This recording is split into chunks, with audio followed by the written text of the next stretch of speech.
కానీ మృతుడనై యుగయుగములు జీవించుచున్నాను అంటున్నాడు.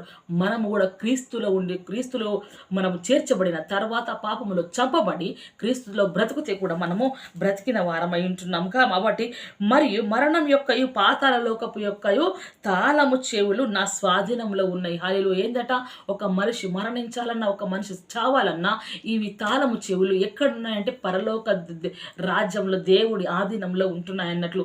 ఆ తాళాలు ఆయన దగ్గర ఉన్నాయి, మరణము జీవము. మరి మనకు కలుగుతున్న మరణకరమైన రోగమును బట్టి మనం ఏమని అడగాలి? దావీదు అడిగాడు, నాకు ఆయువు ఇయ్యమని వరం అడిగితే సదాకాలము నిలిచే దీర్ఘాయువు ఇచ్చాడు.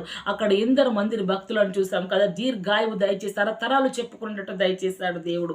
మరి దేవుడే కూడా కన్నీళ్లు విడిచినప్పుడు అతని ప్రాణమును మరణములో నుండి తప్పించగలవానికి ప్రార్థన చేశాడు. యేసుక్రీస్తుల ప్రభుల వారు శరీరధారిగా ఉన్నప్పుడు తండ్రికి ప్రార్థించాడు. ఆయన అతని ఆయువును పొందుకున్నాడు.